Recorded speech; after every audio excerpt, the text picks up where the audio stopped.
We have the privilege today of interviewing Helen Taylor. Helen moved into Epworth in 2010. She and Jim, her husband, were moved in 10 years ago, and Jim passed away shortly thereafter. Helen has been in the ministry in one way or another just about her whole life. I think the seed was planted when she was a child, and it's in full bloom still. There are so many chapters I want to ask you about, but first, tell me how you started on this path. Tell us about your childhood. Well, my father was a Methodist minister, so we moved around a little bit. He was assigned actually to Derazette, Texas when I was born, and I actually was born in the Shattuck, Oklahoma hospital because my mother had a weak heart, was in bed the whole time she carried me, and in the hospital the last 2 months, and delivered me safely, and I was a healthy baby, and it was wonderful. 18 months later, my father married the college girl who cared for my mother when she was in bed, and shortly after that, the whole family then moved to Moreland, Oklahoma, where I started to school. So then we moved around several places in northwestern Oklahoma. I went to schools in Gage, Beaver, Boise City, and ended up graduating from Yukon. Where did you meet Jim? I know he was very special. He was a very special guy, and I'll say some more about who he was a little later, but just to say that after I graduated from Yukon, I went to Oklahoma City University, where I met Jim. He was a year ahead of me, but he waited for me to graduate, and then the two of us moved together to Evanston, Illinois, where he attended Garrett and got his Bachelor of Divinity degree. After that, we went and just hung out in Europe for 7 months before we had a family, and that was a wonderful time.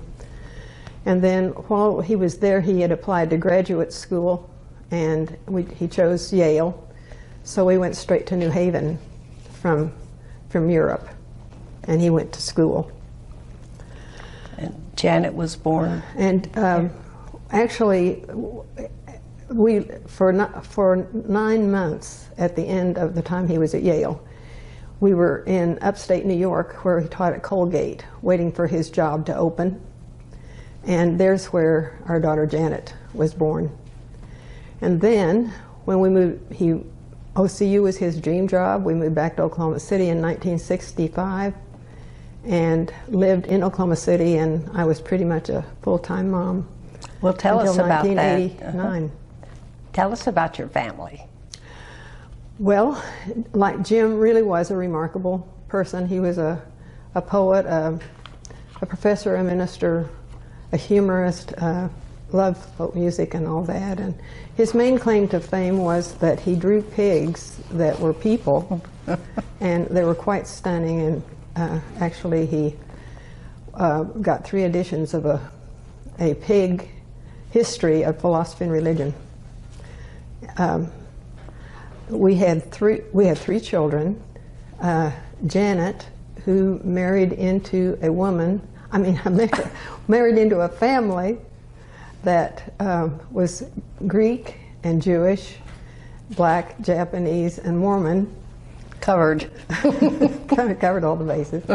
And has lived in Boston the whole time. Peter, our son, is a college professor in Minnesota. We have 5 grandchildren. Oh, no, we had a 3rd child, little Mary Anastasia, who died, a little red-haired wonder who died at the age of 20 months, died very suddenly. So how did you get into the ministry? Well, I was taking college classes while the kids were in school and taking philosophy and religion, which I loved. I had no intention about going into the ministry when I went to seminary. But that was the happiest time of my life, And after 2 years, the third year, I did a full-time intern as a pastor here in an Oklahoma church, at the United Church of the Servant. And that was just splendid. And I had to admit that ministry was a fit for my gifts, and it was the right thing. I still had a little unease about being a woman doing it until I remembered that my mother, who had died when I was 5 days old, actually graduated from seminary in 1929 and did ministry. So it was in my blood. I mostly served, I was sent to churches that were not very well, and they did get well, and we had fun, and it was very satisfying. Had fun. You did have some other occupations before you went into the ministry. You said you went at 40, right? Yes, yes. So you did some other interests? Yes. I actually did secretarial clerical work starting as a freshman in college, and did that until 1958. And then I taught school. I majored in elementary education, taught school in Illinois for 2 years and in Connecticut for 2 years. None of those worked very well. I was not happy. So the last year I worked as a botany librarian at Yale, and that was that was more fun. But the ministry was you.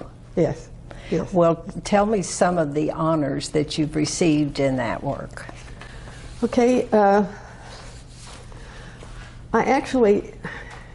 One of the most stunning things to me was that I actually graduated at the head of my class at Perkins. When they told me, I was just stunned.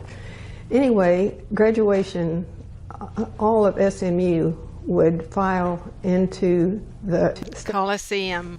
And as I was leading my class in, there was a trumpet fanfare, and that was the most, just a powerful, moving moment, because I'd never been first in anything, and here I was carrying this banner for my class. And that was very wonderful. special thing. Yes, very special. And then when I went into the ministry, I actually was elected 3 times to go to general and jurisdictional conferences, and most people don't know what those are.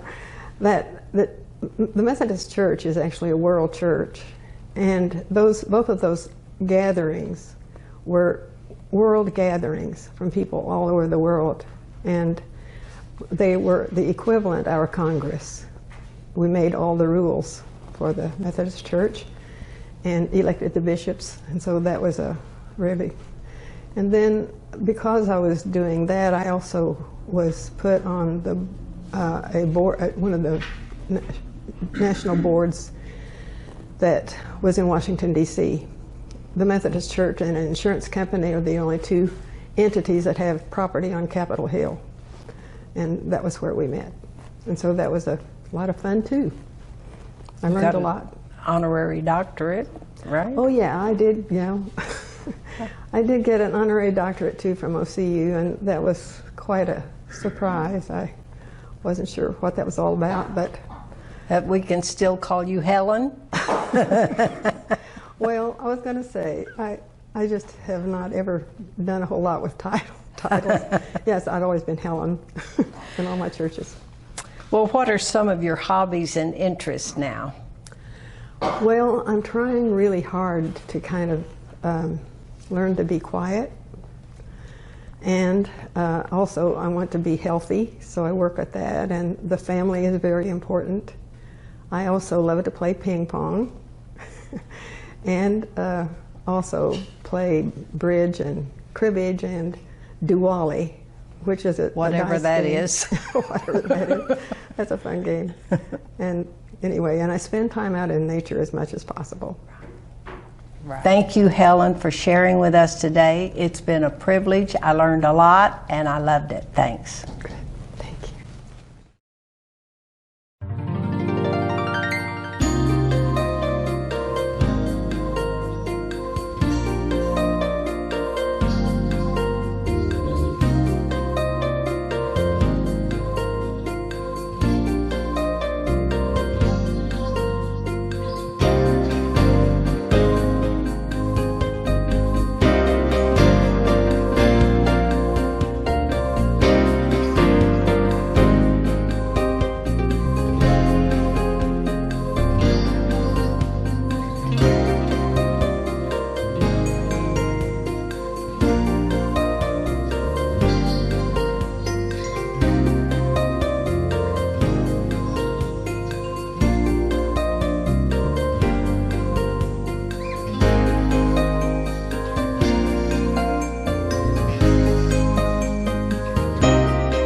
Thank you, Helen, for sharing with us today.